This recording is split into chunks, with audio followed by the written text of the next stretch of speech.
আপনাদের মিটারটা কি নামে জানো ভাই? বুরহান শেখ। বুরান শেখ, বুরান শেখ, এই যে বুরান শেখ। কত আয়েছে বিল? 1100 টাকা। কয় মাসের বিল এডে?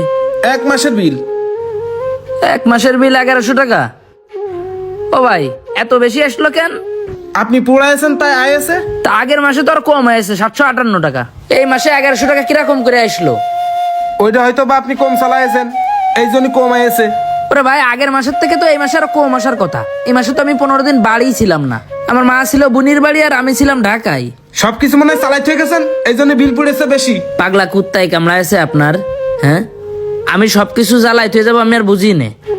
বাড়ি শুধুমাত্র জ্বলে এ বারান্দা একটা বাল্ব, ঘরে একটা বাল্ব, দুটো বাল্ব, একটা টেবিল ফ্যান, সিলিং ফ্যান দিয়ে আরো জায়গা নেই বাড়ি আছে, আর একটা মোটর চলে। এই ছাড়া কোনো কিছু নেই। আর তা মোটর তো খুব একটা চলিনি, বাড়ি তো ছিলাম না, তাহলে সেই হিসেবে এই মাসে কম আসার কথা না। আহা, মিটারটা তো আর এমএমই ঘুরিনি, আপনি অবশ্যই চালাইছেন, চালানোর পরেই তো মিটারটা ঘুরে। ভাইয়া, আপনাদের মিটার বাতাসেও ঘোরে, শুধু কারেন্টের বাতাস খালি আপনাদের মিটার ঘোরে না। এই প্রাকৃতিক যে বাতাস হয়, এই বাতাস খালিও মনে হয় আপনাদের মিটার ঘোরে। আমার মিটারে আগের মাসে 758 টাকা যদি বিল আসে, এই মাসে এত বেশি আসলো কেন? এই মাসে তো 15 দিন বাড়িই ছিলাম না আমি। আমার এই অঙ্কটা বুঝলাম না, আমার বলেন, একটু বুঝোই দেন। শোনেন, আপনার যদি এতই সমস্যা হয় তাহলে আপনি বিদ্যুৎ অফিসে যেয়ে কথা বলেন। আপনি কি বিদ্যুৎ অফিসের বাইরের লোক নাই? আপনিও তো বিদ্যুৎ অফিসেরই লোক। আপনি বিদ্যুৎ অফিসের লোক না হলে বিল কনে পাইছেন? বিল কি চুরি করে আনিছেন নাই? আর এই যে এখন আপনার সাথে একটু কথা বলতে পারতেছি, বাড়ির পরে আইছেন তাই।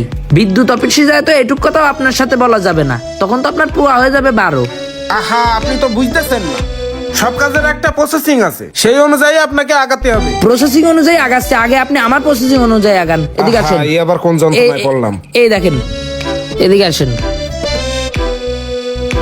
আগের মাসের বিল কত হইতেছে না? 758 টাকা না? হ্যাঁ হ্যাঁ। এই মাসে বিল কত? 1148 টাকা। আচ্ছা, একই বাসায় মা আর আমি থাকি, তাহলে একই বাসায় একই মানুষের কি করে বিল এত উলট পালাট হইলো আমার এখন? আহা, এই জন্য তো আমি বলছি আপনি অফিসে যে কথা বলেন। ভাই, আপনি কি পাগলের মতো কথা কন? এই গ্রাম থেকে শহর পর্যন্ত যাব, যাই কথা বলবো, তারপরে আবার আসবো, এতেই তো 300-400 টাকা গাড়ি ভাড়া চলে যায়। এত হয়রানির শিকার কি জন্যই হচ্ছি? এই জন্য আপনি যখন বিল দিতে আইছেন, তাহলে এক কাজে দুই কাজ করে দিয়ে যান। আপনি এই কমপ্লেনটা নেন, এটার কি করে সমাধান করবেন আপনি করে তারপরে যান। এ দায়িত্ব তো আমার না, আমার দায়িত্ব হলো বিল দিয়া। আরে জ্বালা, আপনার দায়িত্ব বিল দেয়া, তাহলে এর ঠিক করার দায়িত্ব কার? এই সমস্যার সমাধান আমার দ্বারা হবে না, আপনি অফিসে যে কথা বলেন, যান। শালার ফয়সালে খামাকা কারেন্ট নিয়ে দিল আমারে। কারেন্ট নিয়ে দিল 1,000 টাকা খরচ করে। এনে টাকা দাও, অনেক 100 লাগবে, অনেক 200 লাগবে, অনেক 500 লাগবে। আবার এখন মাসে মাসে উল্টো পাল্টা বিল আসতেছে। ফয়সাল ভাই, ফয়সাল ভাই।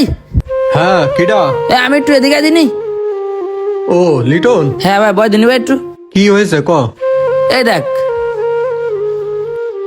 এই মাসে বিল আছে 1148 টাকা। হ্যাঁ। আর আগের মাসে বিল আছে 758 টাকা। হুম। আগের মাসে পুরো দমে আমি বাড়ি ছিলাম, এই মাসে তো আমিও বাড়ি ছিলাম না, মাও বাড়ি ছিল না। এই মাসে বিল আছে আরো বেশি। দেখ দিনি ভাই, কি হয়েছে আমার একটু বিলের ভিতরে? তুই তো কারেন্ট মিস্ত্রি মানুষ। কই দে, এত বিল আসবে কেন? তোর টিনের ঘরে চালাইস নে এসি, চালাইস নে ফ্রিজ, এত বিল তো আসার কথা না। টিনের ঘরে এসি লাগাবো কমনি দিয়ে, সব তো বেরোয় যাবে না এসির বাতাস। খালি একটা মোটর চালাই। একটা মোটর চালাইস?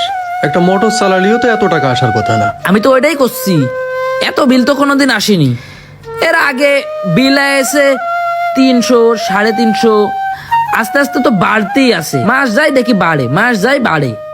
তা যাই হোক, আগের মাসে এসে 758 টাকা, তার আগের মাসে এসে 900 কত, তার আগের মাসে এসে 1000 কত, আবার এসে 758। আমি অতটা ধরি নে, কিন্তু এবারে 1100 পার হয়ে গেছে। এবার না ধরে করবো কি? তাহলে সম্ভবত তোর মিটারে অন্য কোনো ঝামেলা হয়েছে, বুঝলি? তা এটা একটু কাজ করাতে হবে। কি কাজ করাতে হবে? পারবি নি? তুই তো কারেন্ট মিস্ত্রি, চল আমার মিটারটা ঠিক করে দে। লাগে 100 টাকা নিচে নে। আরে না, কি কোস, এগুলো অফিসের ব্যাপার, অফিসে অ্যাপ্লাই করতে হবে, করলে ওরা পাল্টাই দিয়ে যাবে না। অ্যাপ্লাই করতে হবে? হ্যাঁ। কোন জায়গা থেকে অ্যাপ্লাই করতে হবে? আমার মোবাইলটা দিয়ে তাহলে একটু অ্যাপ্লাই করে দে। আরে না না, মোবাইল দিয়ে অ্যাপ্লাই করা যায় না। একটা কম্পিউটারের দোকানে যেতে হবে, যাই ওই জায়গাতে অ্যাপ্লাই করতে হবে, করলে ওরা পুরন মিটার নিয়ে নতুন মিটার লাগাই দিয়ে যাবে তোরে। কম্পিউটারের দোকানে যে অ্যাপ্লাই করতে হবে? হ্যাঁ। তাহলে ভাই তুই এক কাজ কর, কয় টাকা? 150 টাকা না 200 টাকা? আমি তো বুঝবার না, আমি তোরে টাকা দিচ্ছি, তুই একটু অ্যাপ্লাই করে দে। আরে না, কিসের 200 টাকা? ওই বিদ্যুৎ অফিসে 2500-3000 টাকা মতো লাগবে না, জমা দিলি আর আমার পরিচিত লোক আছে, ওর কাছে টাকা দিলি ও এসে মিটারটা পাল্টা দিয়ে দেবে না। আমি বুঝলাম না, যখন আমি মিটার নতুনটা লাগাইলাম তখনও তো আমি তোরে 2500-3000 টাকাই দিয়ে তোরে দিয়ে অ্যাপ্লাই করাইলাম। এখন ওগের মিটারাই তো ঝামেলা, তাহলে ওরা আমার ফ্রিতে করে দেবে না? আরে না, অফিসের একটা নিয়ম আছে, যতবার মিটারে সমস্যা হবে ওকে নিয়মই এডে 2500-3000 টাকা খরচ করতে হবে, তারপর ওরা মিটার পাল্টা দিয়ে যাবে। এবার তুই একটা কাজ কর, তোর পায়ে ধরি, তুই কারেন্টটা নিয়ে দিছিলেন না সব যোগাযোগ করে, আবার একটু যোগাযোগ করে আমার বাড়ির কারেন্টটা কাটাই দে। আমি কারেন্ট বিল আর চালাতে পারতেছি না। তুই চিন্তা কর, সংসার খরচ, মার ওষুধ কেনার খরচ, তারপরে চাল কিনে খাতি হয়, আবারও যদি কারেন্ট বিল এত টাকা দিতে হয় তাহলে পারবো কিরাম করে ক? এ ভাই, আমরা গরিব মানুষ, পুরো মাসের হিসেব করে চলতে হয়।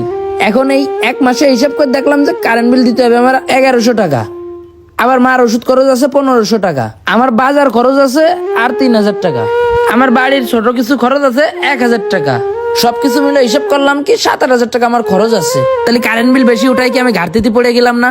তাহলে আমার মতো গরিব মানুষের জন্য কারেন্ট নেওয়া তো অসম্ভব। এখন ওরা দুর্নীতি করতেছে নাকি ওদের কোম্পানি দুর্নীতি করতেছে আমি কি করে কব? ওরা শিক্ষিত মানুষ, ওরা আমাকে ফাঁকি দিয়ে টাকা নিচ্ছে না কিভাবে টাকা নিচ্ছে এটা তো বুঝতেছি না। মাস গেলেই ওদের হিসেবে গড়মিল। আচ্ছা, ওরা শিক্ষিত মানুষ, ওদের হিসেবে গড়মিল হবে কেন বুঝলাম না তো। আমি যে মাসে পুরো মাস চালাইছি কারেন্ট, সেই মাসের থেকে যে মাস পুরো মাস চালাইনি সেই মাসে বেশি আসে কি করে? ও গ্যাঞ্জাম পেশাদের ভিতর যাওয়ার ক্ষমতা নেই ভাই। তুই, আমি কারেন্টটা কাটিয়ে দেবো, তুই একটু কাটার লাইন করে দে, ঠিক আছে? আচ্ছা ঠিক আছে। কিছু কিছু পরিবারের জন্য 100 টাকা কারেন্ট বিল বেশি ওঠা মানেও অনেক বড় কষ্টের ব্যাপার। এখন অনেক পরিবার আছে যাদের নুন আনতে পান্তা ফোরাই। কারেন্ট বিলের হিসাবে যদি গড়মিল হয় তাহলে অনেক পরিবার আছে যারা সেটা সংশোধন করতে পারবে, কিন্তু হয়তো হাজারো দরিদ্র পরিবার এটা সংশোধন করতে পারবে না। তাই এদিকে সবার খেয়াল রাখা উচিত, অন্যায়কে প্রশ্রয় না, প্রতিবাদ করা উচিত।